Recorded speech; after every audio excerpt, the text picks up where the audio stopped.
All right. It looks like we are on. It looks like we are recording. I am Bryce Cornell, aka Bryce Aroni, aka the Bryce is Right, whatever you want to call me. I just go by Bryce.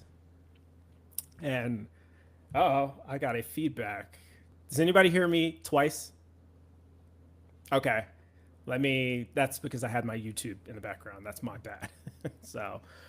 We are here to talk about magic, real magic, fake magic, but basically it's a conversation about the supernatural. We've got a diversity of opinions here. I'll kind of let everybody introduce themselves. First of all, let me introduce myself for whatever reason if people don't know me. I happen to be an atheist. I'm not a regular content creator, but I dabble here and there, and this is one example. And I don't believe in the supernatural, but I'm open to having my mind changed with good arguments.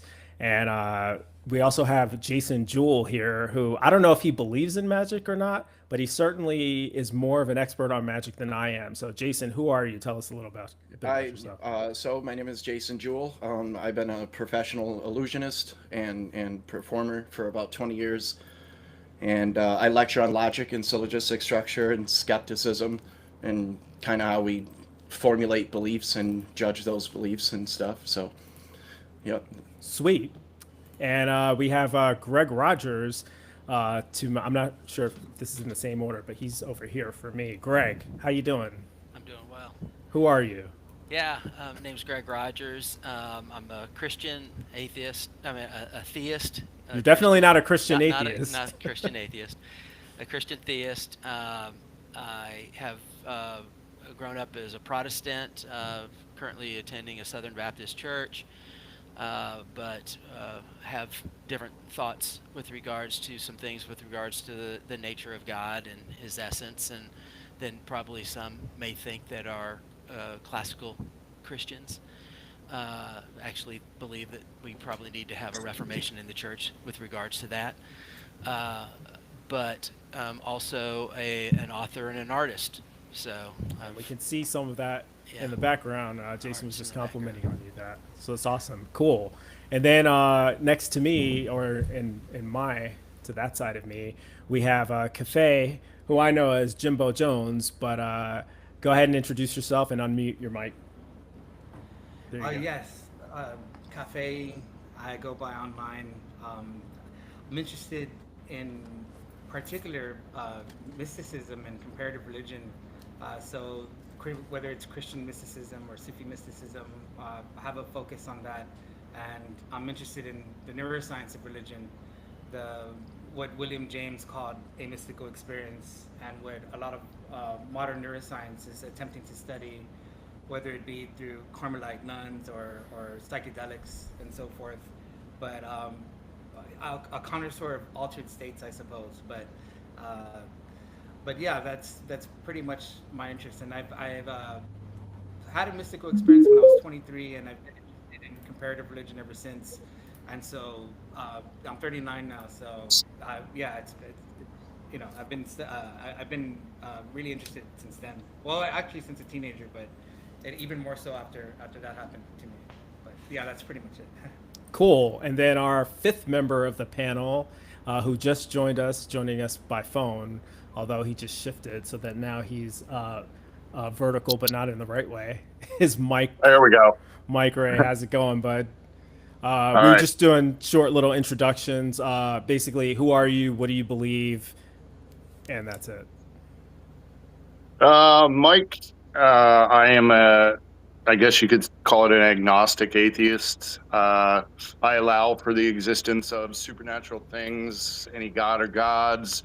I just am not convinced of the proposition. I just don't find the available evidence to be convincing and the lack of evidence to be a lot. So I guess that's where I stand on just in simplistic terms. Cool. Yeah, and so I guess I should start by saying how this conversation came about and how I sort of know everybody here. I think I may have known Mike the longest. We've known each other for years, running in the same online debate groups, and then we just sort of just kind of hit it up. We have very similar beliefs, although different ways of going about you know, having these kind of discussions. And then Greg, I've known for probably nearly as long, and we've had debates on my YouTube channel before, and we've had offline debates about Christianity versus atheism and theism versus atheism, and you know, rationally justified beliefs and all that. I really like Greg a lot because I can have those kind of conversations with him, and it's always fun. It's always peaceful. It's never like shouting or angry, or you know, there's a lot of those shows out there where you see people from different theological perspectives, and they're always, you know, mean to each other. But we're never mean to each other. And then I met Jason not too long ago, but we've had mostly Facebook interactions, and you know, I think we started by I was disagreeing with you about something, and you were telling me I was wrong, and I was telling you you were wrong, and then it turns out we ended up agreeing more than we disagreed. Yeah, and, yeah. yeah. So Yeah, what is your recollection of that? Because my memory is I don't terrible. remember too much of it. I intentionally look for disagreements to debate about on Facebook. Like if we agree, we almost talk less. If we agree, it's Yeah. really weird. Yeah, But you're right. I really think argumentation is healthy, necessary, fun, and it should be embraced.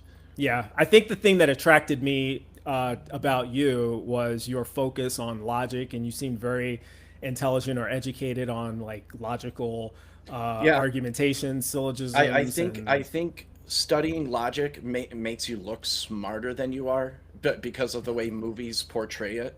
But I mean, it's really like, it really is. It's almost less information to learn than is required to build a house.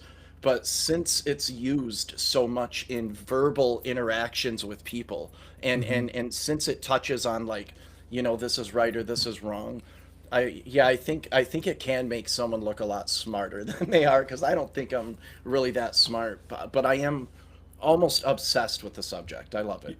You know what's funny? It's that when people say, I think this is true for me, when people tend to say, I'm not as smart as you think I am, or that other people think I am, and I think I'm dumb, that's actually a sign of wisdom, which is ironic, you know, and more people should say that. More people should just say, I don't know.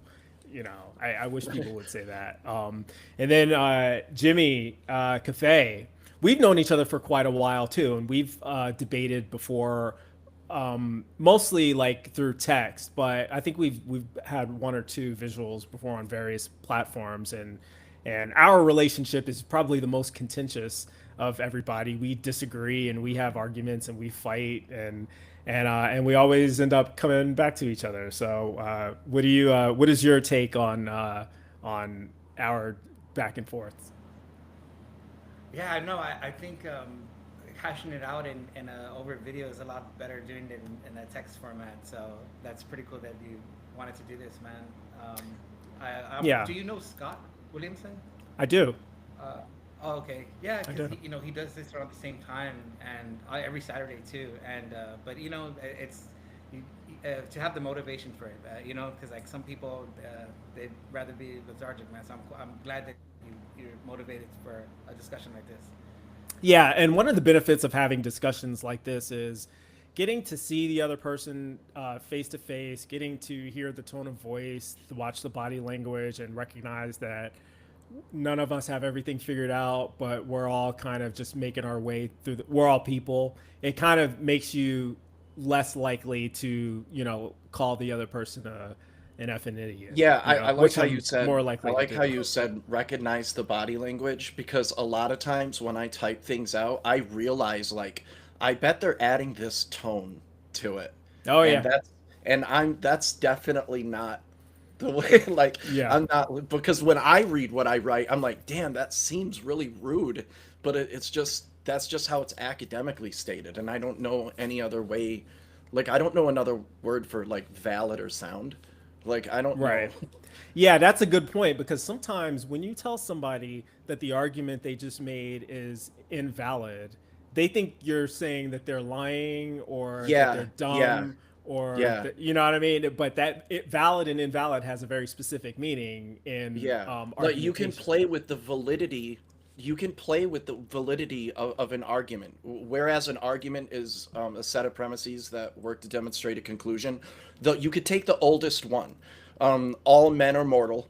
Socrates is a man, therefore Socrates is immortal. And you could play with that syllogism with the validity only. All men are mortal. Sue is mortal, therefore Sue is a man.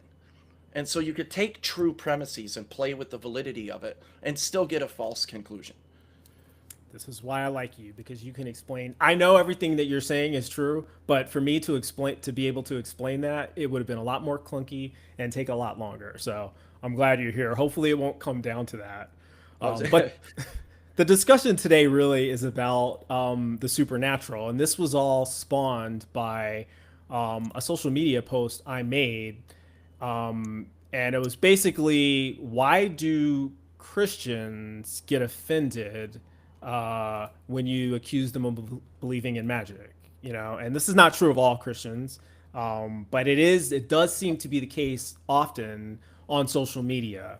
And so Greg is the resident Christian here. Cafe is a theist, and I will ask him about his beliefs on this in a minute. But I'm just going to go around the room and state, because I don't want to assume. I've already said I don't believe in magic. I don't believe in the supernatural at all.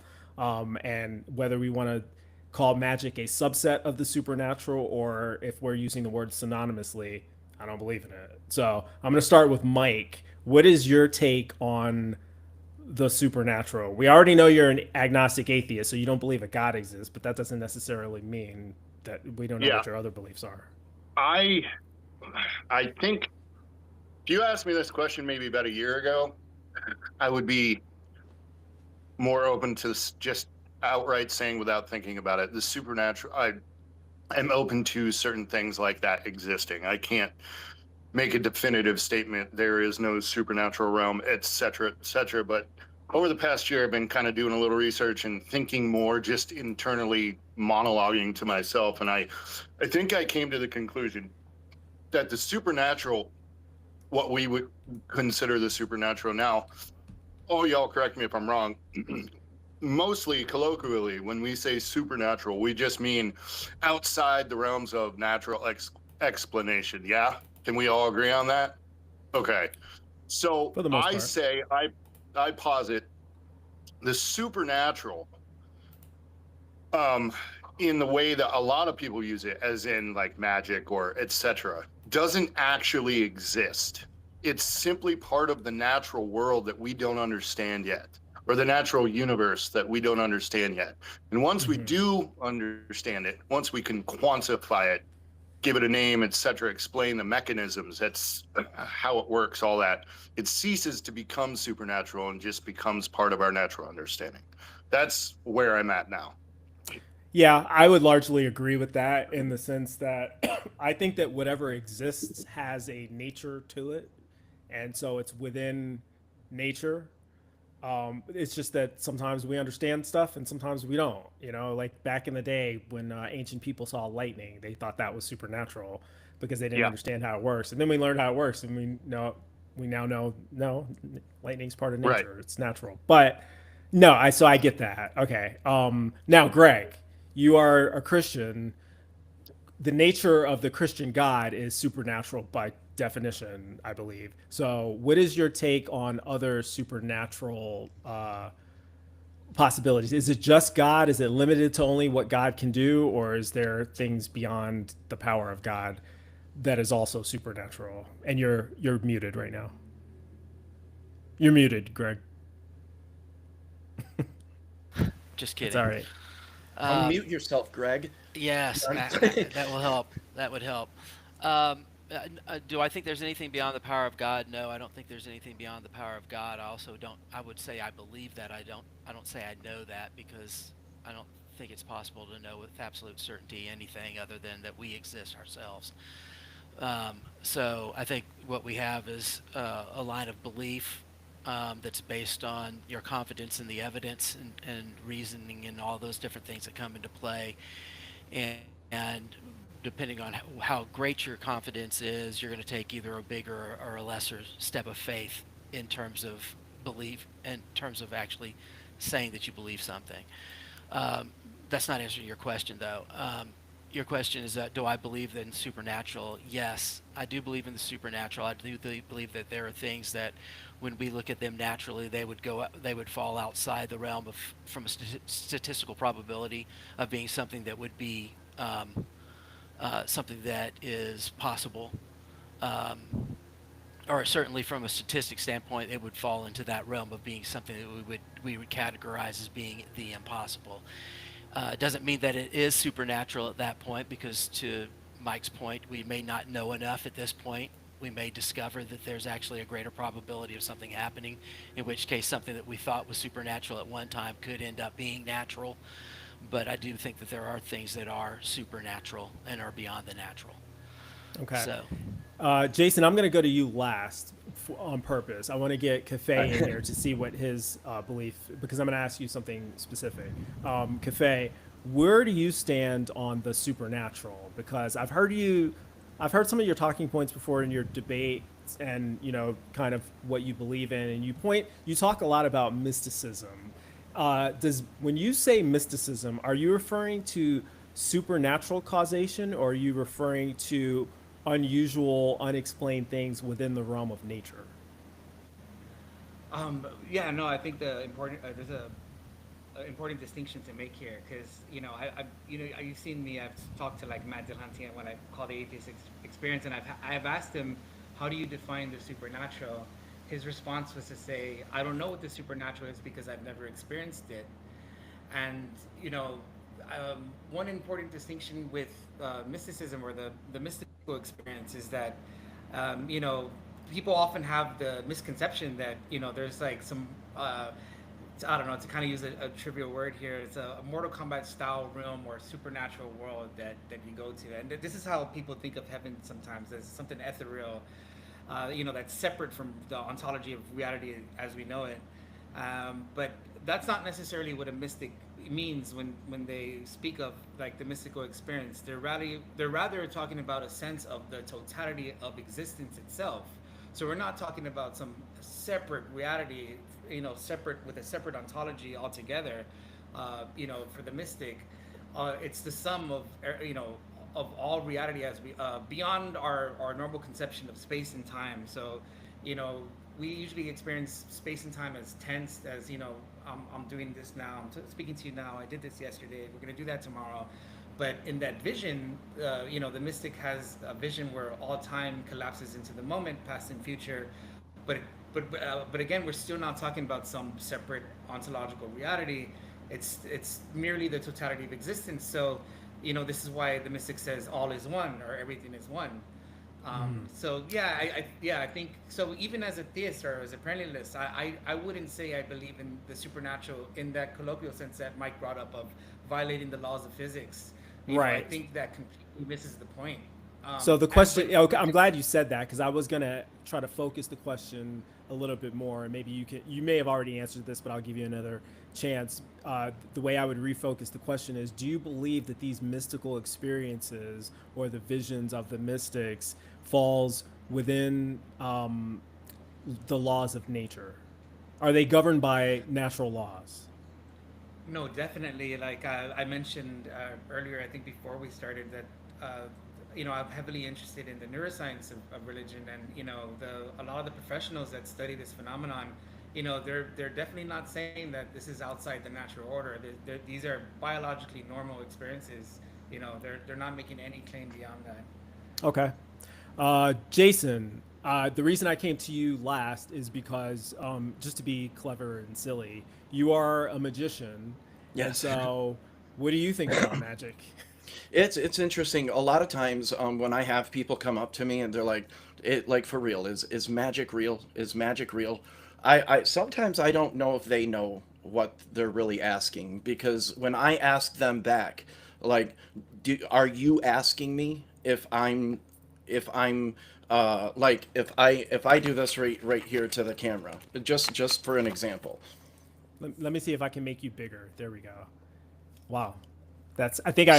So this is just a regular cigarette, but you can make it look like You know, and obviously this is just sleight of hand, but that's kind of the point, is obviously that's sleight of hand. And when people ask me like, is it real magic? I'm asking them like, are you asking me if I'm really using sleight of hand, or are you asking me if I'm actually doing something Are you that's a sorcerer? but yeah, but I think that is also kind of a logical negation. Because here's the thing, um, we have an objective as far as mysticism being the sum total of reality.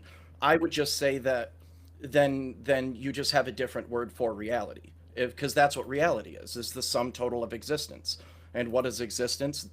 Reality, that which can be demonstrated to exist. And when it comes to the supernatural versus the natural, we have an objective methodology to arrive at conclusions regarding the natural world. It's the scientific method. It's 6 to 8 steps that is most effective at arriving at the most reliable conclusion. And this is really special because if if if if if this is like like hundreds of years ago and we're selling apples to each other, and two people have a basket of apples and they're both saying there's a different amount in each basket, we don't have to take each other's word for it. I don't have to take your word for it, you don't have to take my word for it. We have an objective method, an objective methodology to determine how many of these things that we label as apples are in this basket. And so I kind of set aside like the supernatural and natural and just look at things as propositions, whereas a belief is that which you are convinced is true, or corresponding to reality. It is because when you create a model of reality in your head, and you either think that that model is accurate or you don't believe it's accurate. And when you put that into a proposition, I believe X is true, or truth is that which corresponds to reality, reality being that which you can demonstrate to exist. We have an objective method to come up with conclusions in reality. And you either have an objective method to determine supernatural claims, because there are people that are claiming this is natural, and then there are people that are claiming there's something outside of that natural thing. And that requires you to not only point it out, but also provide a separate method of investigation, which is difficult because once you use science to come up with an explanation to something, you have now demonstrated it is natural. Yeah, that So you're kind of stuck in a paradox here where the supernatural requires you to say, X is this, and also I don't know what X is. And that's a discrepancy you got to kind of, work out. cool. No, yeah, thank you for that. And it's the most interesting thing that you said is that you don't even approach it from the standpoint of natural or supernatural. You just look No. at propositions, and I mean, I that's use the terms when I communicate with people, but really a sure. proposition is true or not true. And I mean, just to say that you would know anytime I mean, if it was 1,000 years ago and I saw a cell phone, I wouldn't know if it was supernatural or not. But I Right. know that you won't be able to create a valid and sound argument with sufficient evidence for something that's false. I don't believe Fair. that's even possible. Fair. But that's not the proof that it is false. The fact that you can't do that, because there could be true things that No, you no. can't In develop. fact, I don't think you can even prove that something is false without demonstrating the truth of its logical negation. This It's why negation. the Okay, yeah. outcome of a trial is guilty versus not guilty, rather than guilty versus innocent. Because a judge can't be like, the prosecution failed to demonstrate that you're guilty, so I now know you're innocent. They can't make that negative claim. You're I right. can prove it's true that I was in Ohio if I'm accused of killing someone in Michigan. That proving that truth to the logical negation, then you infer the falsehood rather than Right. proving true a falsehood. So, Mike, you were not always an atheist. You were once a believer. So, when you were a believer, what was your take on the supernatural? Granted, I understand you were very young at this point, but if you could just think Yeah, back. it was just, as you said, I was fairly young in my like, from what I recall of being actually Christian, it was between like 6 and 11 years old, 12 maybe. Mhm. So it was honestly, it was simply taking authorities' word for it. It was like, okay, well, they know more than I do, and I'm kind of like a dumb kid because children, by very nature, usually just take anything an authority figure they trust as, ironically, gospel. Like they Sure. just take it as truth without question. Let me So ask a different question. When you okay, were a kid, because the question I asked you is kind of unfair because of the fact that you were so young when you were a Christian. So let me ask a different question. When you were a child, did you ever believe in Santa Claus? sure. Okay. Because somebody told you Because Santa I Claus was, was, yeah, yeah. And yeah, so that yeah. it's kind of not fair to ask someone who only identified as religious when they were a child, because children, I think, have a natural predisposition And towards I, believing in the supernatural, ye- or not a right, and I natural think, predisposition, but it's much easier for them to You accept. you can ask a theist, if I snap my fingers and everything about religion and theism and the supernatural were to vanish, how would it come back naturally? Because if yeah, I snap my fingers and the laws of universal gravity is gone, we'll that'll figure come it back out again. the same way. Yeah. Yeah. But religion won't. It'd be different. But I think, yeah, what you said, Bryce, as far as me being, and I guess that could raise another question. Was I ever really like a Christian, or did I just believe because my parents told me so? You know what I mean? Was I ever really in the faith because I was so young? I mean, That's a legit that's an question. art. Yeah. Yeah. So, do you? Well, you don't have to answer that, but it sounds like you've I already given an honestly, it's answer. the first time. It's the first time that just popped in my head. It's the first time I'm honestly thinking about it, and I'd have to say right now, if I was just going to give a snap reaction, I don't think you could actually say that. I mean, maybe Christian in name only, but did I really understand the concepts? Did I study the Bible? Did I really do any like faith-based like devotion? Not really. Not that I can remember, anyways. So I was just Yeah. I think I was too young. So I guess when I tell people, yeah, I was a Christian, I guess it was basically I was just following the teachings of my immediate family, and I was, forced to go to church. So I was forced to Mhm. go to a Christian school, essentially things like that. So it was kind of like I guess I was just in the mix, and I You really were in the didn't at Christian that point. culture. You were Yes, culturally yeah, indoctrinated into yeah, Christianity, yeah, but sure, not yeah. Hmm. necessarily. Okay, fair. I want to get Greg back in here in a moment, but first, I think it's fair for me to reveal how what I thought since I asked everybody else. Um, I grew up being the sort of guy. I was, like I said, I was the culturally indoctrinated Christian as well, but then I started getting more into it like when I got older into my teenage years, so kind of the opposite of you, Mike. But I certainly remember believing in magic. I never believed in Santa Claus because my parents didn't lie to me and pretend that Santa Claus was the one bringing the presents when it was them. It was clearly they were Santa Claus. And so I never actually had the literal belief in Santa, but I did believe in the supernatural because mostly because of the Bible. I grew up watching, I tell this story all the time, but I grew up watching the Ten Commandments with Charlton Heston every year. We would watch that for like Easter. And this was a movie that was taken seriously by everyone in my family who watched it because it's a story from the Bible. And there's clearly the supernatural in that story. Now I'm of the age where Harry Potter came after much later, but I'm sure there were other fantasies, Willow and whatever fantasy movies were around in the 80s. I'm dating myself.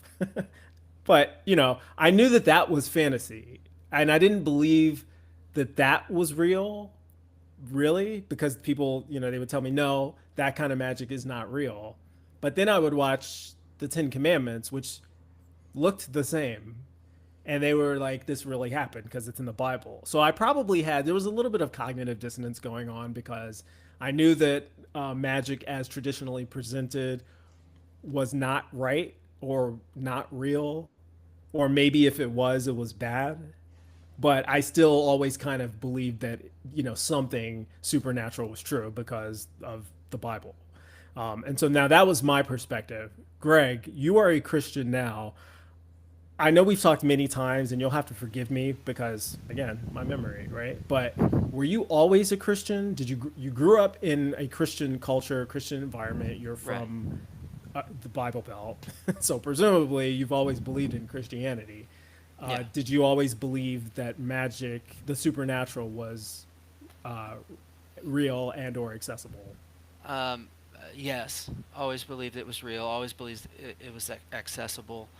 Um, I would say I've my thinking on that has changed a great deal over time, um, and I would say in a way that probably has me believe more in God and less in miracle supernatural per se. I think there's a lot of things that I think Christians do themselves a disservice and do people a disservice because we're always, it seems like because people want to believe in the supernatural, they're looking for a miracle everywhere, and they turn things into miracles in their mind that truly aren't, and as a result they, I think, cheapen what is Could would you be give really us true like and an supernatural. example? I Doesn't have to think be there's from real a life, lot of but times. I come from a neuroscience background. I was 27 years in healthcare, treated brain injury, stroke. I've dealt with schizophrenia, bipolar disorder, you name it. And so I've seen a lot of things where people have said, "Oh, this person was healed." And every time someone gets better in the hospital, it's always because God did a miracle. In their instance, that if a doctor says, "Hey, this would never have happened. This never, there's no, this is so unlikely. It had to be a miracle that this happened." I will tell you that I think the vast majority of those are not miracles. They are something that the body overcame, and that there could be a natural explanation for what transpired. I'm not saying it wasn't there. There aren't any miracles that happen, but I just think that uh, a lot of people call things miracles, and because they're trying to justify in their own mind the idea of the supernatural. When in truth, I think it's probably having more to do with what Cafe said a little bit from the. If I said your name right, I'm sorry if I pronounced that wrong. Um, good enough. what you described as mystical, or as being kind of something that was supernatural, being above the natural as we see it, doesn't mean that it isn't a state of being that is in existence. I would say that what we're probably talking about is what biblically, or what some um, people that are religious would call transcendent. That there is a natural that is above our natural, and that transcendency gets into a place where you start talking about how do you experience, what's the experience of time. Well, for us as chronological beings, it's past, present, future. For something that's transcendent, being above that, they would see past, present, and future all as now. That would be natural for that thing, but it would be unnatural or supernatural for us because it's outside of what we call natural. So are you saying, and I want you to correct me if I'm wrong, I just want to make sure I'm tracking. Are you saying that when we use the term supernatural, or when people who believe in miracles or magic or anything that we would put into that bubble of supernatural, are you saying that that is part of nature or part of another nature? Is it governed by rules? Is it, We is, have a tesseract that explains it. Yeah, yeah. living in another dimension that experiences random flows of time. We have mathematics that explains that. Yeah. That is actually a natural explanation. So, and I would have no problem saying that at some level, it could be that it's explainable just in ways that we don't understand now. Like some No, people would say, I would say if we found a being that existed that could see a Carl Sagan wrote something really interesting. He described what it would be like to live in a two-dimensional world and see a three-dimensional object go in and out of your reality. And we have the math that actually explains this. If you were living, there would be no up or down. But if you were living in a two-dimensional world, if you you're could see con, forward, you can turn around left or right, you could see back. What would happen is if I pushed a sphere, a three-dimensional object, through your world, what you would see is a dot, and this dot would get wider and wider. This line would grow bigger and bigger, and then it would shrink back to a dot and then disappear. the two-dimensional world, if they existed, would be able to mathematically explain this three-dimensional world, and we live in this three-dimensional world, and we have math, and it's to explain it, and it's not completely, it's not out of the realm of the natural world or explanation to say that, a four-dimension of fit. I think we have up to 12 dimensions now, a couple more or a couple less, but it's really interesting when you look at just how it tests. I have a program that allows you to play with four-dimensional cubes and spheres. It's really weird. It's really counterintuitive. So Jason, are you talking let me ask about you this. having time as a physical dimension? Yeah, so because the theory of relativity, it describes time and space as two separate things, whereas quantum physics describes the theory of relativity describes time and space as the same thing, and quantum physics describes time and space as two separate things.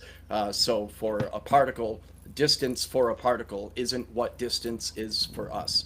And while time crystals are not exactly going back and forth through time, their molecular, their atomic structure seems to be doing something weird. But I don't think they're talking about going back and forth through time. But we have the math that explains it. If you take the vector, the vector, they look like diamonds. When you look at a black hole and you come to the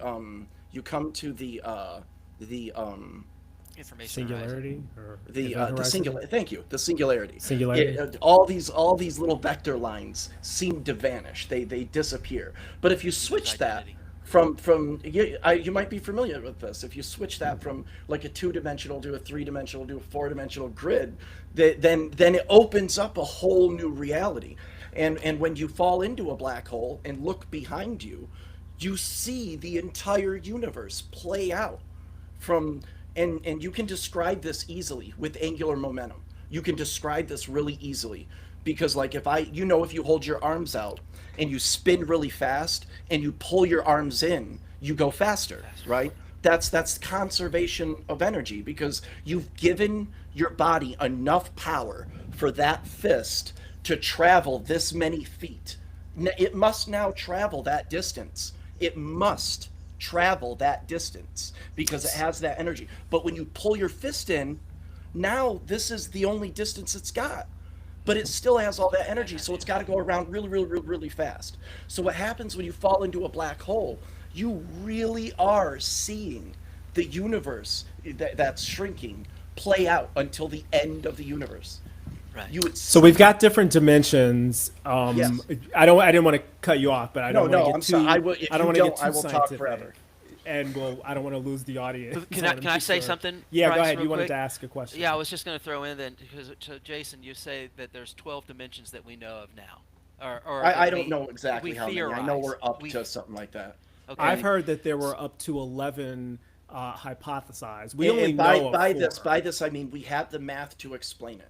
I Right. can write the math to explain a shape that probably exists nowhere in But reality. let's say we couldn't write the math to it because we don't understand the math to it, or there's not an explanation. There's not Well, we a couldn't do way both. that We we wouldn't know be how able to do do both. it. We'd either within- be able to understand it and write it, or not understand it and not write it.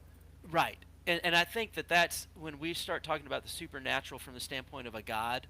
Yeah. What we're talking about is what if you ended up in a situation where you're talking about something that is infinite, that there, from a dimensionality standpoint, we don't have we don't understand how to depict the math that's associated with it. It's well, not then saying you have- that it's not there.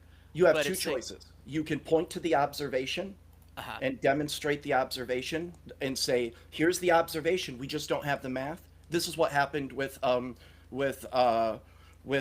Halley and Hook when they got together and they made that bet and they were like, we can't figure out the motions of the planets. There has to be there's an observation. And they're like, what is the math? Or in the case of like string theory, you can write down the math and demonstrate that it's true and We say can now. but we can't find the observation yet. Yeah. So what I'm saying, I'm suggesting is, and again, I can't prove it. I'm not going to try to talk you into something that I can't prove. what I would say is my understanding of God is that if you were to take like infinite causation, an Would you infinite believe regressive something you causation, can't prove?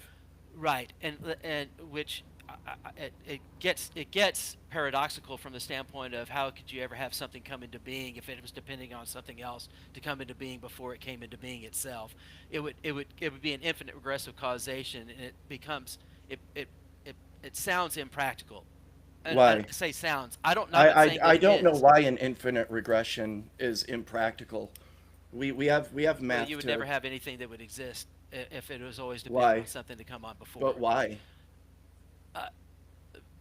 Because if it ever did have a beginning, which is a part of it, so you'd have to say either it has no beginning, which you Yeah, could say, I but we couldn't understand what you're prove saying. it. I'm We just couldn't saying prove why. it. Why? Because from a practical standpoint, if you're going to say that in When order you for say this the, cause, I need the practical standpoint. What the practical? So what I'm like trying. the law of identity states that everything is what it is and it's not what it's not. That's a law that you can't break, even using your imagination. So can you but I guess you're saying that you could imagine a cause that could exist before that would have to be dependent upon another No, cause no, no, and no, infinite no, no. regress from there. No, because I don't know if there's an infinite regression. I'm saying if you're saying I'm that not there's, saying. and no, I'm saying if you're saying that an infinite regression is impractical and it would mean nothing exists because Yes. it needs a beginning, it needs like a mover, a first cause, you have to actually demonstrate that. But that would also mean that your God needs a first cause. With your, Let's come back to the first cause Uh, discussion because yeah, I that don't that think is so. its own argument, and That we could can be an maybe infinite regression. yeah that Well, could be in an and of infinite itself. my conversation. point in bringing all that up from the standpoint of was this: if we're saying that there for a Christian or for a believer, what we're saying is that um, that if we're saying that there are now like 11 that we can hypothesize about dimensions, that there's probably something greater than that that we don't understand the math to at this point, and Yeah. we wouldn't know how to explain it within the mathematical them now. Is it possible that there is an infinite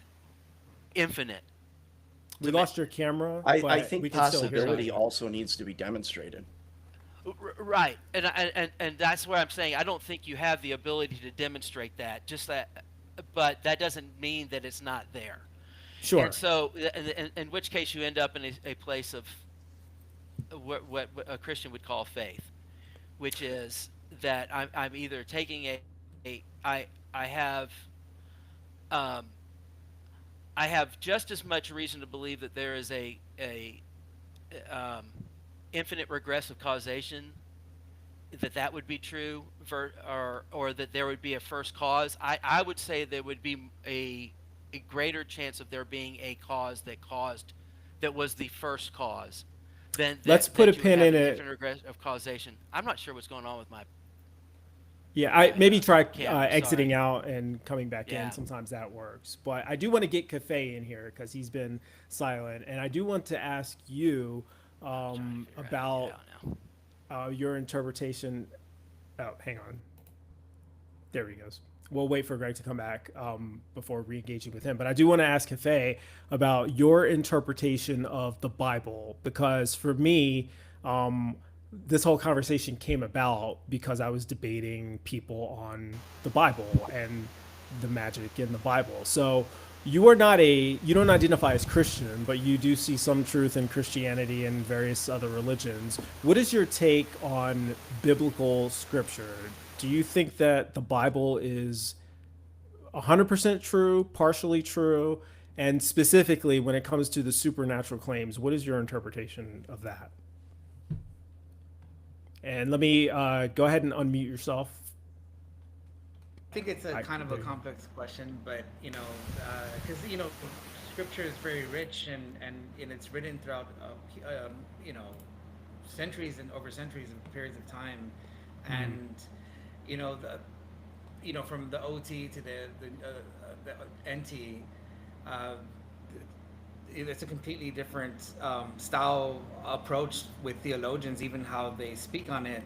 And but I think I don't see it as necessarily as literal as a lot of like your average Christian might, and that's only because when I look into comparative religion, like when I read about the early church fathers or the Hezekiah ascetics or so on and so forth, they always seem to interpret religion by analogy and metaphor, and this kind of new idea of like interpreting it so literally just seems like something like kind of a newer phenomenon, like from my studies. Like I see the patristic fathers and all that. They didn't interpret the Bible so literally, and even or the theologians when they encounter like things like I know a lot of atheists like to bring up like genocide or slavery and stuff like that, and they see it as an endorsement by God.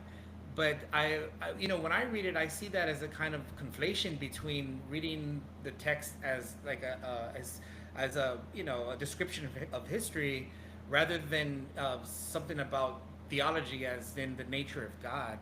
Okay, well, They let me try to ask you a marry. more let me ask you a more specific question, because this is dealing with history. The story of the Exodus from the Bible is the second book of the Bible. This is a story that purportedly, and depending on which religion you ask and which denomination, represents a history of the Jewish people and their enslavement in Egypt and their escape from Egypt, and then kind of the establishment of God and his people. Do you think that that story actually happened? Do you think it's literal? Do you think there's some truth in there, all truth, or no truth? Like, how do you take that story? Because I'm going to point to an example specifically from that story to Yeah. kind of circle back to our main theme. I mean, I'm not sure. I've had a really long conversation. I don't know if you know about Breakfast Tacos channel. There's a guy named Kurt that's vehemently denies this as literal, and there may be some elements of it that are literal, but I couldn't say for sure. I would have to take an agnostic stance on that. Okay. And so I think that answers the next question I would ask you, which would be about, for lack of better words, the wizard's battle in the Pharaoh's court. The Pharaoh is holding the Egyptian people. This is just a little bit of background for, I'm assuming everybody's familiar with the story, but in case you're not, the Egyptian people are being slaved. Moses spoke to God. He has a message to give to Pharaoh to release the Israelites. Pharaoh says no because his heart was hardened, or he hardened his heart, and then later God hardens his heart. Whatever. God sends a bunch of plagues to Israel, and then there's a scene basically where Moses and Aaron are essentially demonstrating that the power of God is superior to the Egyptian gods. And the Pharaoh calls his magi, or his magicians, to the court, and they, through their dark arts, turn their staffs into snakes. And then Moses and Aaron, I can't remember if it's Moses or Aaron, it's one of them, does the same thing under the power of God, and then his staff as a snake devours the other two. That is a real trick still performed today. Have you done real. it? Yes, yes. There, you can make a snake rigid, like by Oh, an you have actual. to Okay. describe what to do. But and I also have the cane that you can do it with. So that's the background of that story. Jason's comment about the naturalistic phenomenon notwithstanding, would you, Cafe, do you believe that that actually happened, or do you think that that is just added lore to? Well, if Jason is right, and then there's been like some known, method to do this, like that goes back millennia, maybe that's what occurred. But no, if you're gonna tell me, do I believe this in some literal sense? Then no. I usually, when snakes are involved, they're almost always symbolic. Okay. From Edenic myth to Ouroboros and so forth. Yeah. So, okay, I'm gonna get some other people in here. I'm gonna come back to you because you open my mind up to so many more questions. Mike Ray, let me get you in here really quickly for this. Did you ever believe that story? I know you said you were kind of just, for lack of better words, a half-ass Christian, but did you ever Yeah. believe any of the stories in the Bible that made references to supernatural events? Did you ever actually think they were true? Yeah. Yeah. I remember a specific time in one of my Sunday school classes where we were talking about like I think it might have actually been that story, and just because of the state of indoctrination I was in, well, I guess the reason doesn't matter, but yes, I did believe it was actually true. Like I had no reason in my mind at that time to doubt anything my parents or my pastor was teaching me. So I guess by larger implication, I did believe like actual supernatural magic, like things of that nature were true. Yeah. Right. So then the follow-up to that would be, did the belief in that evaporate as soon as you found your way out of Christianity? Did you give up your belief in the supernatural with that, or did that follow later, No, or did it? no, that was later. Like I said, in the last about a year, maybe a year and a half, I've come to the conclusion that I stated in the very beginning, that I don't think there's like an actual supernatural realm of magic and mystical things like that. I think it's simply things we haven't discovered yet. It didn't, once I found my way out of Christianity and religion in general, it didn't just go away. I firmly still believed, well, allowed for the possibility of things of that nature. Okay. Jason, you are an atheist, but refresh my memory. I'm not even sure if I asked the question or if you answered it, but were you always an atheist, or did you grow up Christian? No, Did you find your? I was actually a youth leader at the First Baptist Church in Clio, Michigan. I was studying to be like a pastor. That's what I wanted. That's what I was gonna. I was like, I'm gonna be a pastor. Wow, your story sounds remarkably similar to. Cafe brought up Matt Dillahunty earlier. I think all of us are familiar. Yeah, and I wasn't upset about that. I'm still a fan of Matt Dillahunty. I'm not gonna lie. I'm kind of turned off by his temper. I don't like the way Yeah. that he talks to people sometimes. Um, Yeah. but I've had nightmares of being really sure about something and hearing his voice say, "Nope, you're wrong." I've like woken up in cold sweats to that. But I've been to a lot of his lectures. I've had Mhm. dinner with the man. I've you know, yeah, I think I connect with him in a couple. He's a magician. I'm a magician, and we're Right. both I was gonna obsessed say with you like, guys have a lot of in common, and both wanted to yeah. be a preacher, and both were really into Christianity, and then came out and became atheist content creators, which is like, what are the chances of that? So I guess I'm setting all that up because I'm going to ask you the same question, as you are a former believer, which I didn't know until just now. Did you actually believe that the magic was real, and did you lose that belief when you found your way out of Christianity, or? Yeah, it took a minute. Like it wasn't overnight. Like it was a process. Because there was in the beginning I was scared that, there was a God judging me for like not like become, like losing that belief. Mhm. And it was kind of a process. But I did believe it. And not only did I believe it, but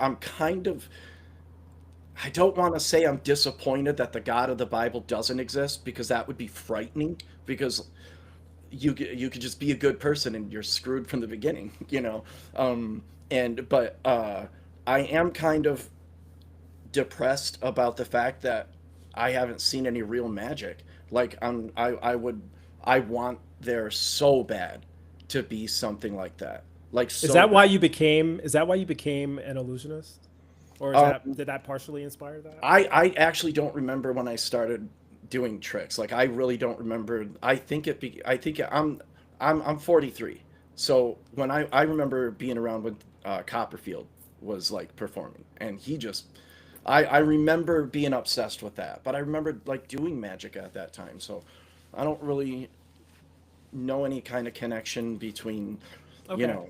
Yeah, no, I didn't want to force a connection there. I just thought Yeah, it I was, it's still just am a obsessed coincidence with like that- biblical stories and like just like the mysteries of the Bible, banned from the Bible. Like just reading the Bible is really fun. I do think it's a great work of storytelling. What do you think what do you get out of it? Do you use, Um, is it something that you use to debate it's the Christians it's or? a major part of the human race. It is a major part of our we're growing up, you know. We're growing up, you know. The first time, you know, I believe it was Newton who was asked, you know, where's God in all this, and he said, I didn't need it in my equations. I may have the scientists wrong, which would be embarrassing because it's Newton, but you know, I think I Isaac Newton was a Christian, so you probably he have the was not wrong one. only a Christian, but we discovered very recently that he spent a majority of his life deciphering these like secret codes from the Bible. Like he thought there was a way to turn, you know, lead back into gold. This is, you know, the philosopher's stone, you know, Right. alchemy. You know, it never led anywhere, but he was really convinced. Now, I'm not sure. I didn't plan a specific time for us to go. I'm happy to go longer. We're approaching the hour mark. I would prefer not to go over 1:30, just so that we don't lose the audience, and you know people have lives, and I'll eat lunch at some point.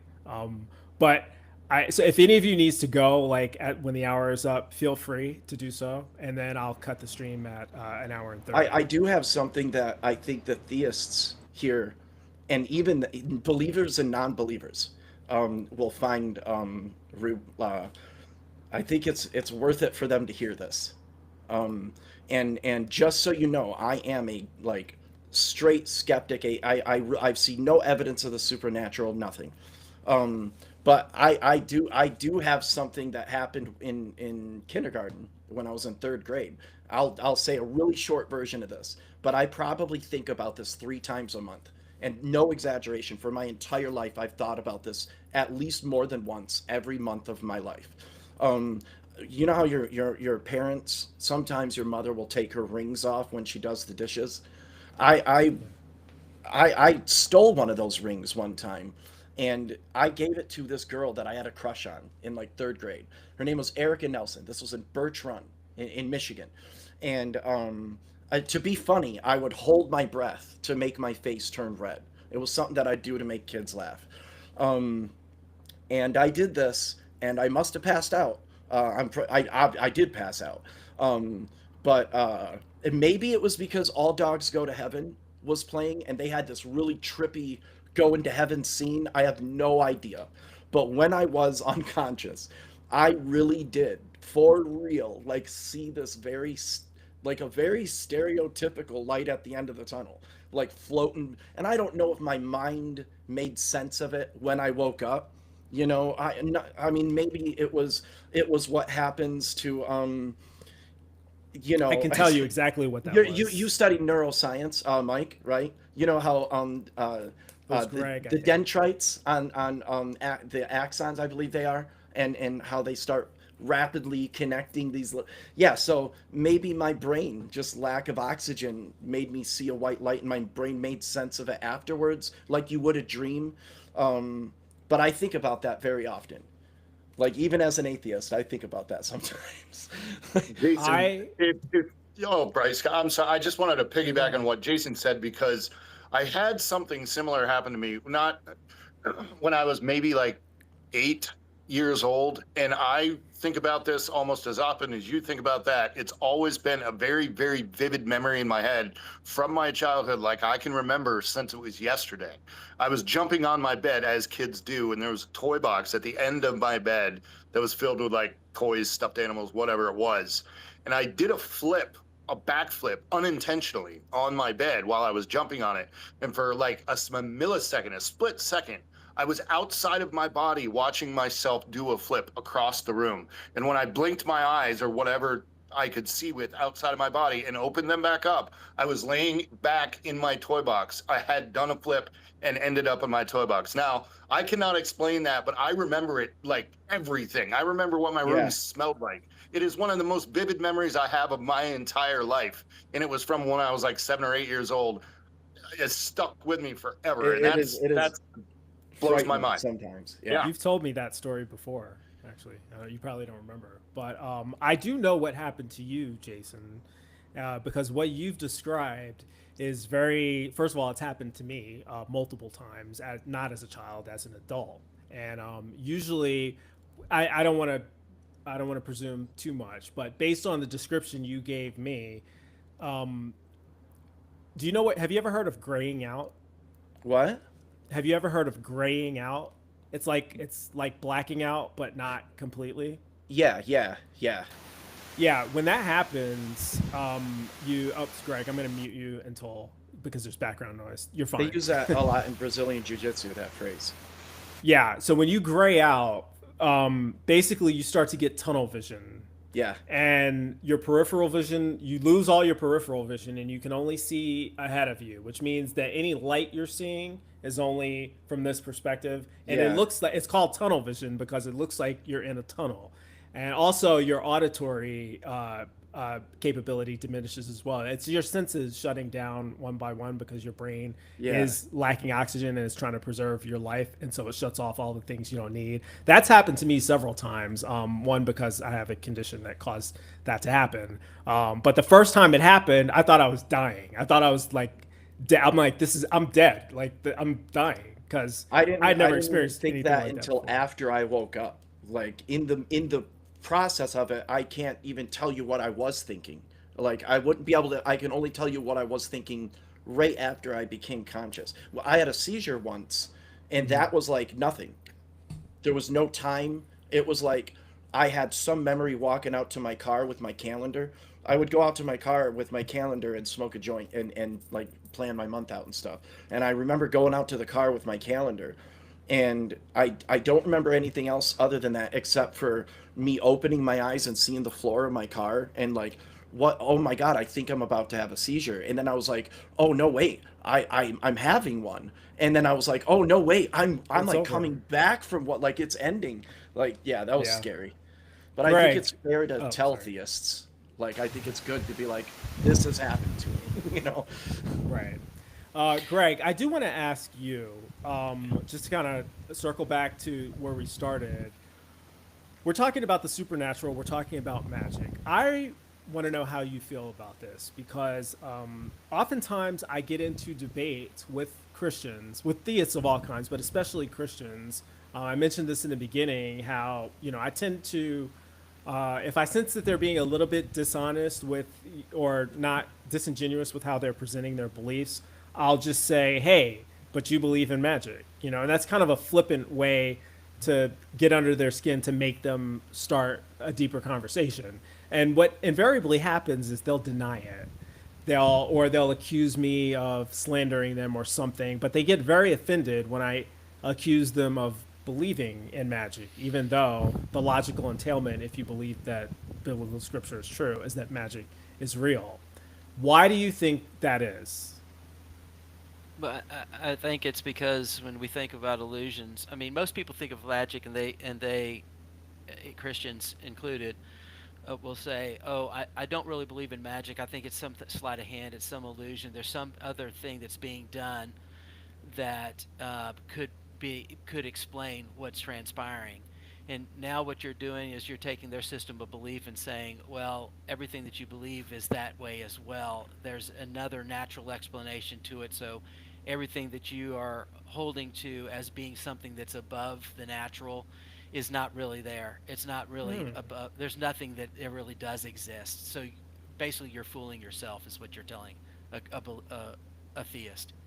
That didn't occur to me. That's actually a new explanation because I've heard several other reasons that would potentially trigger that type of response, but that's a new one. That's the third one I have to put on the list that I had not considered before. Go ahead. Hold on. Let me come back to you, Cafe. I'm going to get to you, Cafe. I want to let Greg finish his thought first. I was just going to say, I mean, again, it goes back to me. The problems that many Christians face right now is because they want to be able to defend their faith, and they want to be able to do it on the basis of I saw the supernatural, therefore I'm going to find the supernatural and I'm going to explain everything through some supernatural means. And I think if there are miracles and there are things that happen like that that are going to intersect with the natural phenomenon, um, that it wouldn't be a miracle, it wouldn't be supernatural, it wouldn't be something really. If it was something that happened every day, there's a reason why, if God intersects and does do something that is supernatural in this realm, it's because He's really trying to get someone's attention. If not, it would lose its ability to be able to be something that someone could look at and say. Um, so taking it, like if I'm taking it to the story of Exodus, Mm-hmm. I think what God does is He basically demonstrates at a level that those people couldn't master or couldn't do themselves. Hey, look, you can go this far. Okay, I'm telling you, I can go further than that. And that's all He's trying to say in that story. Do you think that do you interpret that story as literal? Is that an actual event from history? I don't think that the magicians probably actually turned their staffs into snakes. I think it is possible that Moses did, though, and that Moses' snake actually did eat their snakes. And that was what he was demonstrating there, was God was saying, hey, look, I know you can play at this thing, but I can really do this thing. Would you say that And that is the result of erroneous translation, or were the writers embellishing, or were they adding to? I think they were basically calling magic what the Egyptian people would have called it, what their priests would have called it. That we did our magic, we did our thing. And But what do you God think that was they actually did? Is the question I'm asking. shoot, for all I know, he's doing what Jason says. They had the ability to use some kind of a staff, and or do something with snakes. I mean, you hear it with sharks or alligators. You turn them upside down, you do whatever, they go to sleep. Basically, they become stiff. They probably can do the same thing with a snake. They knew of that in their culture, and so they were doing this. And then Moses says, "Okay, I get it. You can do this. Can you do this?" So And he was not basically just trying to do enough to be able to demonstrate, hey, if you want to believe in me, you can believe in me, because I can Okay. always take it a step further than what you're able to do. But Let I'm me not get- going to give you so much so that you don't have to take that step of I'm going to choose to believe, because I think that's incumbent in what God does. He never gives anyone to the level of absolute certainty, because to do that is to take away the one thing that's there, which is that I'm giving you the ability to choose if you want to choose, but if you don't want to choose, you can make that choice as well. Science will give you certainty. No, not really. And I think, So- Greg, are you? Sorry, Bryce. Go ahead. no, go ahead. When you said choose, do you mean choose to believe? Because I mean, because I don't think belief is a choice either. doxastic voluntarism is a thing.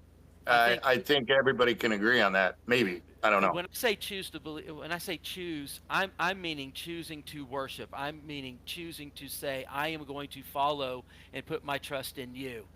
Okay. Because I believe, like Jason, I would disagree with you from the standpoint of that you ascribe belief and what you're convinced of as being the same thing. Yes. I don't believe that. What I believe is. But wait a that- minute. So you're not convinced of what I said is true? In terms of what? No, You're I not think what he's convinced saying. my position No. there is true? No, I think what he's saying is that he defines them differently. define He them differently. He makes a definitional distinction. I know, but between believing based and on the way that you answer this question, you don't define it different. When I'm you saying you don't believe that my position on the definition of being convinced of that something is true and belief is the same thing. You're saying you disagree that they're the same thing. So I'm saying you're not convinced that my position on those terms is true. It's a question you're asking, right?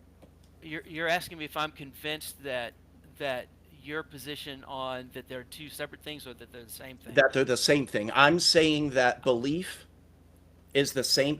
A belief is the act, not a physical act, but the act of being convinced of a claim, statement, or idea is true.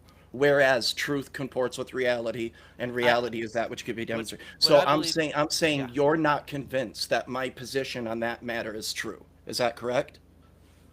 I'm not convinced of it, and I don't believe it. Then either. then I would say that your usage of belief and being convinced that something is true is the same as mine. No, see, because I think we use different definitions there. Because when I say convinced, I believe that when you're convinced of something is that on the basis of evidence and reason, you have reached an understanding where you believe that the probability of that thing being the case is correct. That is what you are when you're convinced. You are convinced. You're convinced from when you based on have probability. sufficient evidence. If you were to choose to believe something other than that, I think that is belief. Or But we already agree belief if- isn't a choice, right? No, I believe belief. No, is he a doesn't- choice. I can yeah. demonstrate right now with an experiment that you're allowed to even lie through if you want. That belief is not a choice, and I can prove that right now with a thought experiment. Okay. It was actually in a thesis of mine right now. So, if belief is a choice, we obviously wouldn't be able to use your headphones that you have because you believe that you have headphones on.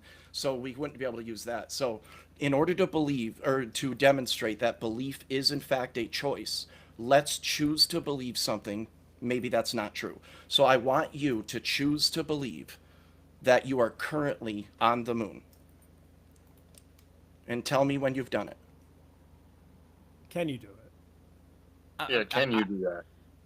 I can't because on the basis of where I am right now, I'm convinced with such a level of confidence that it would take a bigger step of faith for me to believe that Being I'm not. convinced that something is true is believing that that thing is true. So when you say being convinced, like you can be convinced for bad reasons, right?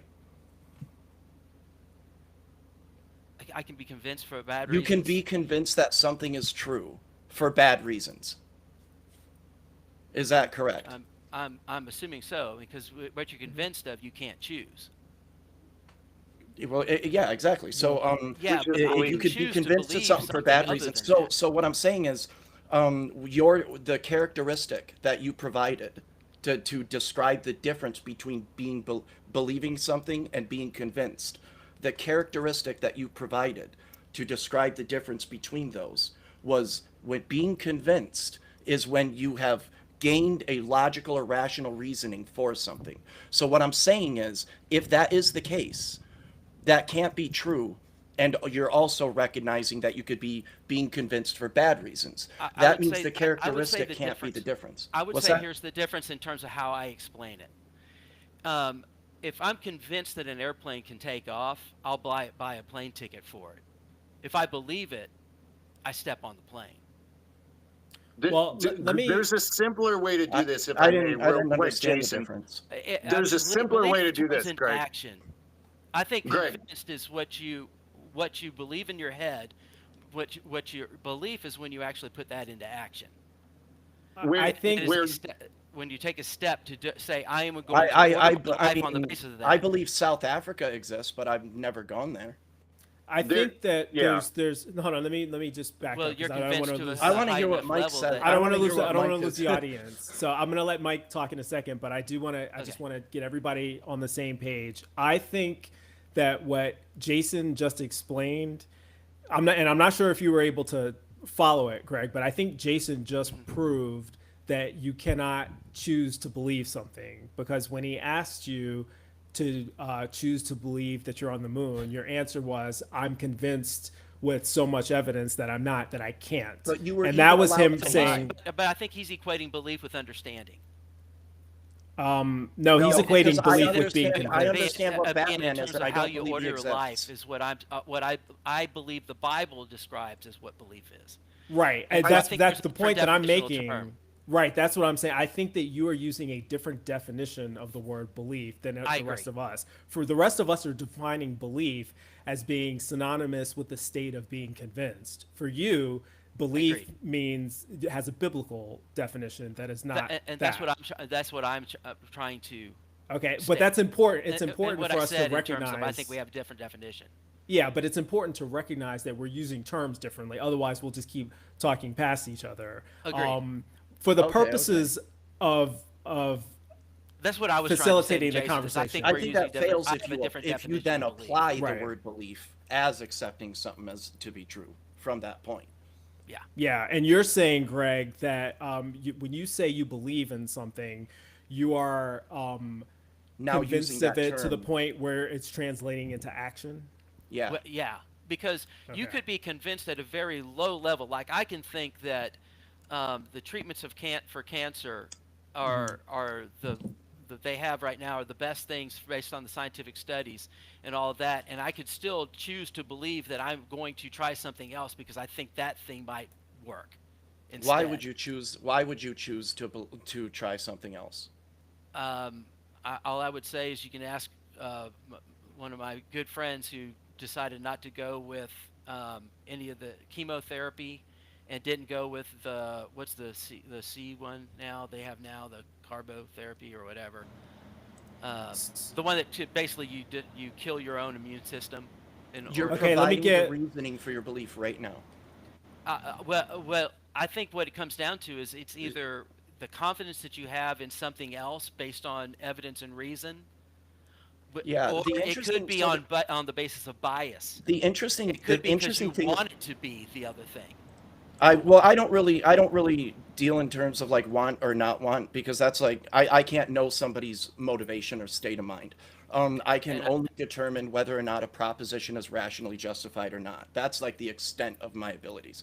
And I would- I think that belief goes that sometimes you choose something that goes counter to what you may rationally believe, or it could be, and that can come down to because someone told you typically, something or whatever. yeah. Well, no. So when you say may I add somebody something, can Bryce? do something counter to what they rationally believe, I think somebody can do something counterproductive because what they believe is rational is actually irrational. But I don't know of a circumstance where you act not in according to your beliefs. Even Okay, if let me you're an pause actor. right there. Let me pause right there. Mike, you wanted to say something a few minutes ago and we cut you off. And then Yeah, I'm gonna let I'm kind Kafei of get interested in here. that. What were you going to say? I don't know if it's relevant now that Greg kind of clarified his position, but Jason was trying to illustrate to you that doxastic voluntarism isn't really a thing. That means you can freely choose what you believe or don't believe on a whim. And in my view, there's a simpler way of doing this, which is to think of something you 100% don't believe is true. Get it in your head. I don't even need to know what it is. You got it? Okay. Something 100% don't believe is true. Don't believe is true. Something you 100% believe is false. I don't need to know what it is. It's irrelevant to the point. I'm not sure I can come up with anything that I think is 100% false. Okay. Well, think I of can do something it. you I'll be the guinea 100% pig. I can do it too. Think- Yeah, Think I'll be the of guinea something pig you here. 100% is true then. Now, okay. Now choose to believe it is false right now. But how can you Yeah. prove Okay. they can or can't do this? Well, it's based upon that question is based upon the intellectual honesty of the person, but you can No, take it down a road. I'm saying I can mean- I can demonstrate this even if they choose to lie.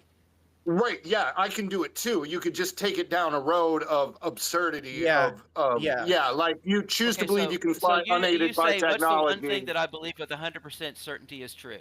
There's What's only that? one Yeah. thing I believe with 100% certainty is true, and that's that I am.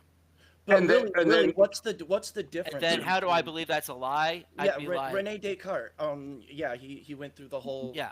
trying to the demonstrate. only thing I could think of that would be there is that I'm not in the form that I am, that Yeah. I think I am. Right, but That's you the can't premise not for believe belief- that you are. The premise for right? belief that I think rings the most valid is beliefs are a logical consequence of being convinced of the validity of a proposition. Uh-huh. Okay, that's consistent with how or- we define it. Right. Right, And I once agree. that happens, once you're convinced, your beliefs comport accordingly. There's no choice Yeah. involved. All It right, just time out. happens. Imagine get what the Kafei world in would here. look like if Yeah. you could control what you believe. Prison Let me- wouldn't be a punishment. Then I would be death thinking wouldn't be right a now that fear. I'm a simulation. All right, What's let that? me get Jimmy in here because he's been dying to say something and he has to Because I talk could to do him. that. Yeah, you're right. I've been burning to Go say ahead. this, man. All right. So I was listening to Craig and describe his the transcendence of God, which I agree with for the most part. I think Aquinas described the supernatural in a very similar sense. You know, when he said the first cause, God outside of the created order. You know, they treat or when Jason mentioned the example of the three-dimensional sphere approaching the two-dimensional plane, in this model you could say that the sphere is God. And like most people have this understanding of the first cause of like a domino effect, like God had the first cause and it created the domino effect, but it's a wrong way to think about it. It's actually that the reality from the first cause is coming in at every single moment in a very similar way that the sphere is passing through the two-dimensional plane. So in the you know, in this analogy you could say that God is the sphere, and reality is everything that manifests within that plane. So would But you you just see, be using the word God to do? I was- So like when Carl Sagan did this, he did Yeah. it with an apple. So would you just be saying God is Yeah, actually yeah. a fruit that we eat, or would you say the apple is well, actually God? well, that's what I was going to mention. That you see, an atheist might, if an atheist accept this, they might say, well, everything in the natural order, everything that exists is part of the natural order. Therefore, even God is part of this natural order. Maybe this is the most foundational aspect of it. Right. You know, I not wouldn't say beyond that. nature, but There's a lot of atheists that believe in the supernatural. Atheism is strictly just the lack of a belief in a God. You could be an yeah, but atheist. yeah, and sure. believe- But there's also atheists that intimately associate the supernatural with God, and they don't tease those apart. Jimmy, I want to Yeah, ask you a fundamental yes, I question. would say For that those an agnostic, the, not if really God more than an exists atheist. outside of the natural, in your definition, then by definition, your God would be supernatural. Let me ask you a fundamental question that we don't necessarily have the answer to right now. Cafe, can you define God? When you say Okay, God, I mean- what do you mean? Sure. I mean, so I come from the vantage points of mystics, of course, and like earlier, you know, Jason mentioned, like when I said when the mystic encounters that totality or that wholeness, he said, "Well, I just call that reality." Well, sure, you could do that, but it doesn't capture the full nuance of what mystics are talking about. When they talk about the totality of existence, it's not just, they're not saying, okay, this is all this is, it's just reality. They're saying there's an conscious aspect to that. It's so, you know, like in the Hindus, for instance, or even in Christianity, they refer, Mr. Eckhart called it the Godhead, or in Hinduism, they call it Brahman. And it does represent a kind of unbounded consciousness, a consciousness without If- boundaries. If you and I had a magical spaceship that could Yeah. fly anywhere in the universe, where would you take me to show me this consciousness or God? I wouldn't have to take you anywhere. It's already within you. That's the It's point what? of the mystic.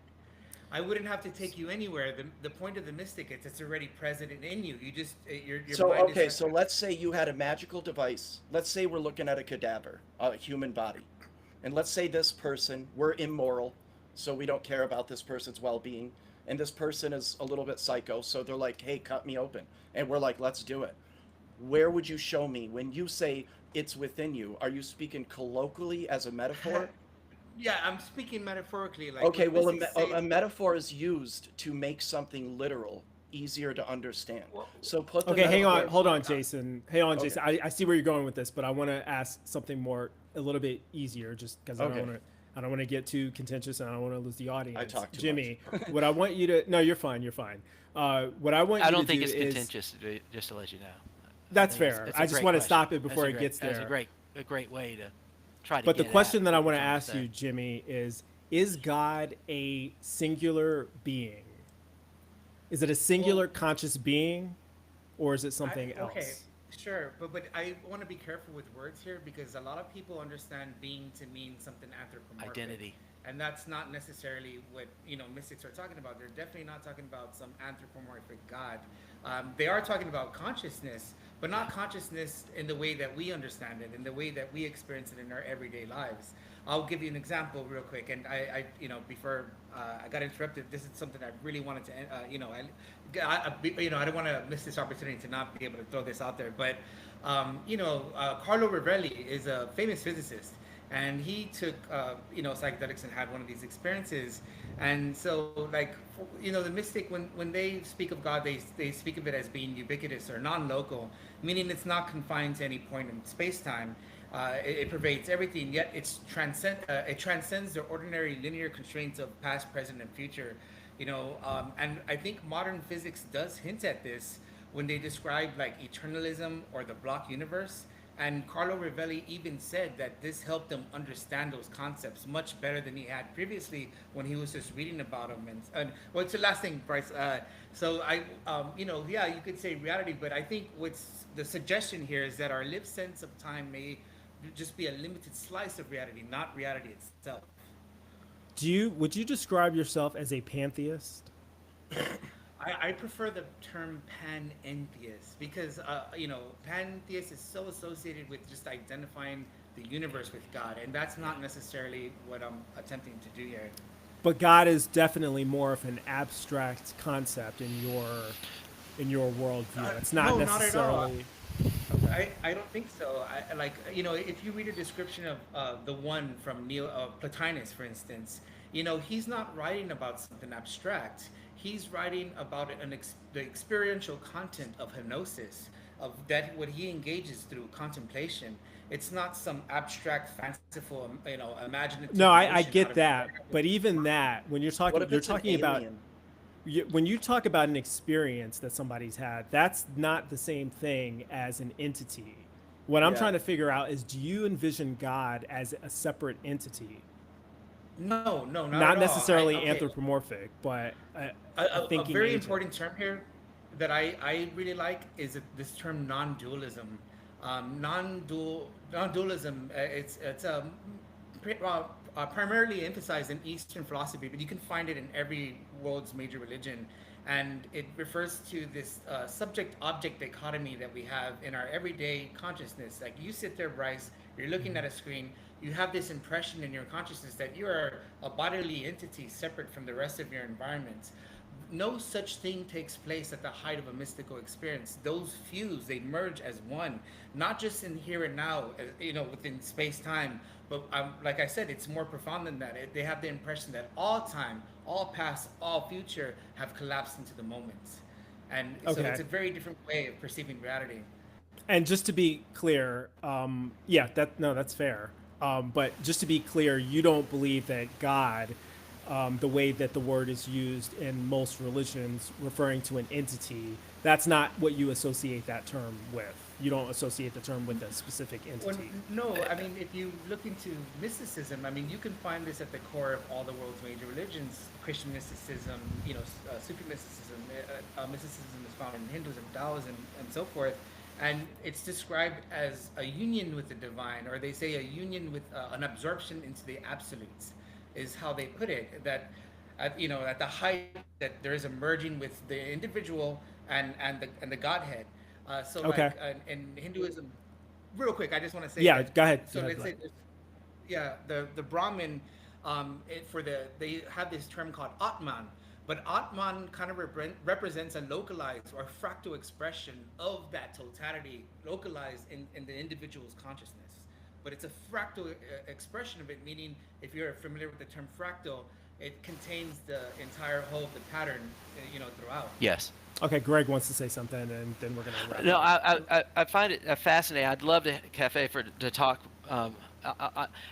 What's interesting to me is I think there's elements where we probably all could coalesce on this thing, from the standpoint of like when we talk about God in Christianity, we talk about Yahweh as being that terminology of kind of being the Godhead, and he's spoken of as being, there's like three different definitions or three different ways it's spoken of. It's I am that I am, meaning I'm the uncaused first cause. I'm the thing that just was. I was there, and everything kind of begat out of me.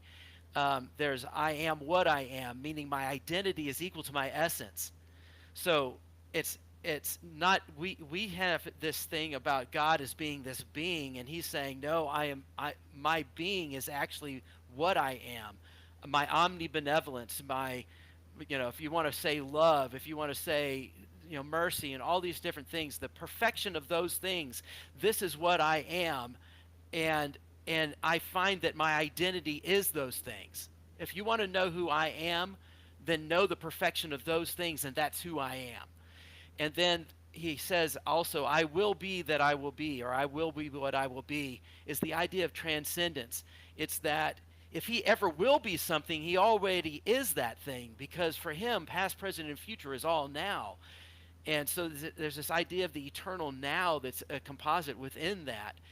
And so it's almost like, Bryce, as you're asking a question and saying, hey, is there this God, this being that's out there? Yes and no. The answer is yes, from the standpoint of his essence. All those things that are out there that are about his eternal power and about his divine nature, those things that we might look at and say are love and mercy and kindness and all that stuff, that is him. But why would the And no part come into play? I'm sorry. You said yes and no. Why the no? The no, from the standpoint of, we look at identity from the standpoint of being, like it's like the law of identities coming into play, and God's is almost, I don't want to say supersedes that. It's that we look at it almost like a one-to-one thing, and God, there is no ones. Or I don't even know how to explain it. That's what I think is kind of tricky. We it I like I wanted to do an experiment with Jordan Peterson, because Yeah. there's a lot of things that I think he says that don't really Are pan out in nonsense. the end. But a lot of Are people think, nonsense. I get it, I understand it.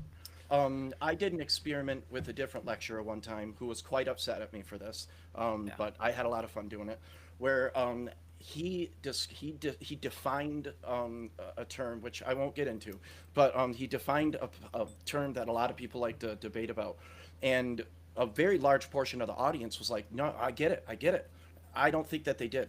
So I had them separately describe what it was that they got, and not a single individual wrote down the same thing. It was all something different, which means only one of them got it, or none of them got None it. of them got it. Yeah. So what I'm saying is, I think it's probably answers that none of can us really God do could get it. God make a square circle? I don't know, from the standpoint of, I mean, from his perspective, a square might wrap around into a sphere or a circle. I don't know. Guys, I we mean, could I we mean, could- we're getting into like some of the basic questions in philosophy right now, and if we start, It's the the only stream will way- go Jay- another Jason, the hour. thing I think that was interesting about it, like, let's say we say it's all natural, and we say everything goes back to matter and energy, or whatever is the superseding of matter and energy, whatever it is. Let's go back to quarks, or I don't know where you want to go. Let's say we go as far back. What God, 10 to the minus 43 what seconds. we as theists believe is that the question is whether or not that thing has personality and has relatability, or is it a what, or is it a who? But what someone believes, to me, is secondary to why they believe it. That's what I wanna know why. That's typically what I'm most interested What you're in. most interested in. Maybe Yeah, I can do this, because I am going to wrap up in a minute Yeah. here.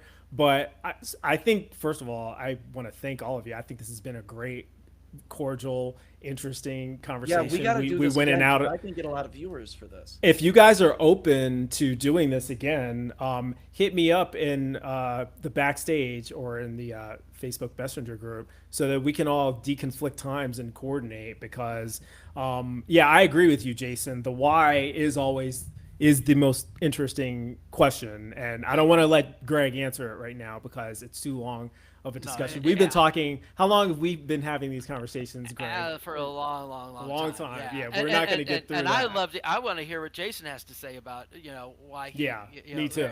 Yeah, and I think what I think is really unique, maybe, and is different about how we're doing this. I think all of us really are interested in knowing truth, Yeah. and more so than we're being about being right in a position. And I think if you're come from that perspective, you don't ever feel threatened by when someone challenges what you're saying. Yeah. They're forcing you to go deeper into trying to express either what you believe, or challenge you whether or not you should be believing what you're believing. And if that's the case, and we're all seeking truth, that's never a problem. I think something else So- we've proved here is that it's important to define our terms and to make sure that we're all using terms Yeah. either the same way or that we understand that we're using them differently, because that can really hinder I can use somebody's conversation. terms in the context that they use it for the most part. Yeah, as depending long on as it's how- defined. Yeah, because depending on how somebody defines something, it creates a paradox in their own language where they're like, well, like faith is a big one. Like if because if the definition of faith is that which indicates something to be true, then your definition of faith is my definition of evidence, and we could just speak collectively. Like, do you have sufficient faith for your God, and you can provide it or not? Because your definition of faith is evidence, and which is the same as mine. So, Mike, did you want to say any last words before I wrap this up? As you hide No, out in the corner quietly? I honestly, I really enjoyed it. I think we all had a good time. I had a great time. I appreciate the invite, Bryce. And I want to do this again. Absolutely. Yeah. Maybe we can just have like maybe not one set topic, maybe just a free for all, whatever pops into our heads, like, or whatever. You know what I mean? I need to make sure that I find. It'd be nice to get a female perspective in here. Yeah. Because we run into this situation where. I mean, maybe you know, if Sarah wants to come on, Bryce and I had a Maybe she conversation does. with my cousin before this, and she is also a theist, Yeah. Christian, and we talked for about about an hour and a half, Bryce, Yeah. something like that. point her to this video and have her check it out. Yeah. See if she'd be wanting to come on. But Yeah. we've gone 135, so I'm gonna go ahead and wrap it up. But I do want to thank all of you guys for showing up. You took time out of your day. Greg, I know you were at work. You rushed home. Cafe, you're on a different sleeping schedule. You were able to make it, so I appreciate that. You two were the two most critical people to be in here. Otherwise, it would have just been Jason, Mike, and I doing verbal masturbation about atheism, and Yeah. that's boring. So, Jason, it is good to finally meet you and Yeah, it's good to meet all have of you. a It's good to meet conversation you with guys. you. So we'll do this again. We'll arrange something and coordinate time so that we can have a follow-up discussion. And I appreciate you guys coming on. So Excellent. All right, Thanks, take care, guys. guys. It was nice meeting Take everybody. care, guys. Nice to meet you.